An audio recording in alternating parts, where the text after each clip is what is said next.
پہلی امتوں کے اندر ایک ظالم بادشاہ تھا. کہتے ہیں کہ اس نے ایک محل تعمیر کروایا اور اتنا حسین محل تھا کہ اس نے کہا تھا کہ جب تک یہ محل تعمیر نہیں ہو جائے گا تو میں اس محل کے اندر داخل نہیں ہوں گا. تو بادشاہ نے ایک بہت بڑی اماؤنٹ لگا کے ایک حسین و جمیل محل تیار کروایا. جب تیار ہو گیا تو آرڈر دیا تھا جب تیار ہو جائے تو مجھے آ کے لے جانا. اب وزیر لینے کے لیے آئے, آ کے کہا کہ حضور محل تیار ہو گیا ہے تو آ کے ذرا دیکھ لیں. تو بادشاہ جب محل کو دیکھنے کے لیے جاتا ہے, بادشاہ نے جب محل کا چکر لگایا, چکر لگانے کے بعد بڑا اسے پسند آیا. جیسے ہی محل کے ساتھ جو خالی جگہ تھی وہاں پہ نظر پڑی تو دیکھا کہ وہاں پہ ایک جھونپڑی بنی ہوئی ہے. بادشاہ کو تیش آ گیا, غصہ آیا اور وزیر سے پوچھا کہ یہ جھونپڑی کس کی ہے؟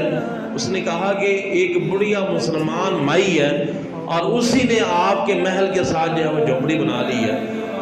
بڑا اس نے کہا کہ فوراً غلاموں کو بلایا جائے, فوراً سپاہیوں کو بلایا اور کہا کہ اس مائی کی جھونپڑی کو ختم کر دیا جائے, اس کو زمین کے ساتھ ملا دیا جائے, زمین بوس کر دیا جائے.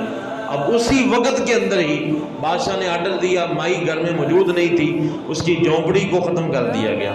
کہتے ہیں کہ جب شام کے وقت وہ مائی آئی, اس نے آ کے دیکھا کہ اس کی جھونپڑی جو ہے وہ بادشاہ کے حکم کے ساتھ ختم کر دی گئی ہے. تو لوگوں سے پوچھا, لوگوں نے کہا کہ بادشاہ کو یہ تمہاری جھونپڑی پسند نہیں آئی, اس نے یہ اس قابل نہیں سمجھا کہ میرے محل کے ساتھ کسی غریب کی کٹیا موجود ہو تو یہ اس کی خوبصورتی کے اندر کمی لائے گی. اس نے اپنے سپاہیوں کو بھیج کے تمہاری جھونپڑی ختم کرا دی. تو اب یہ جب بات سنی تو اس نے اللہ کی بارگاہ کے اندر ہاتھ اٹھا دیے, کہا مولا جب میری جھونپڑی توڑی جا رہی تھی اس وقت میں تو موجود نہیں تھی, لیکن مولا تو موجود تھا, تو دیکھ رہا تھا. مولا تجھے تو سارا معاملے کا پتہ ہے تو تو نے کیوں اس کو یہ جھونپڑی توڑنے دی؟ لہٰذا میں تیری بارگاہ کے اندر انصاف کا مطالبہ کرتی ہوں. ابھی یہ زبان سے کلمات نکلنے کی تھے کہ اللہ تبارک و تعالیٰ کی ذات نے جناب جبرائیل امین علیہ السلام کو حکم دیا کہ اتنے فرشتے لے کے زمین کے اوپر چلے جاؤ اور اس بادشاہ کا محل جو ہے وہ تہس نہس کر کے اسے زمین کے برابر کر دو. اب یہ دیکھ لیں کہ حالانکہ بادشاہ کے محل کے آگے اس جھونپڑی کی کوئی قدر نہیں ہے اگر دنیاوی لحاظ سے دیکھا جائے, لیکن رب کی بارگاہ کے اندر اگر نیت صاف ہو تو کخ بھی لکھ کے برابر ہو جاتا ہے, اور نیت صاف نہیں ہے تو لکھ بھی کخ کے برابر نہیں ہوتا.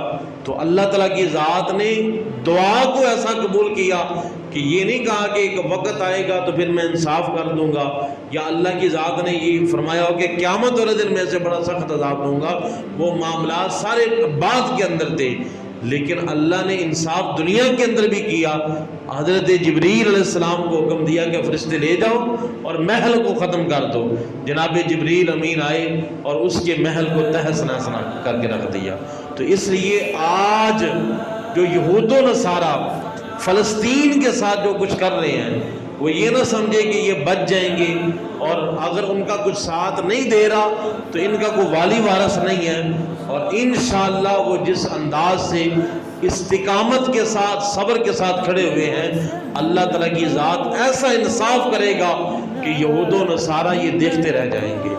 یہ بے شک اسلامی ممالک کو ان کے ساتھ کندھے سے کندھا نہ ملائیں, ان کے ساتھ ان کا ساتھ نہ دیں, لیکن اللہ تعالیٰ کی ذات نے جب انصاف کرنا ہے تو پھر کسی ملک کے کسی ایٹم بم کی بھی ضرورت نہیں پڑے گی.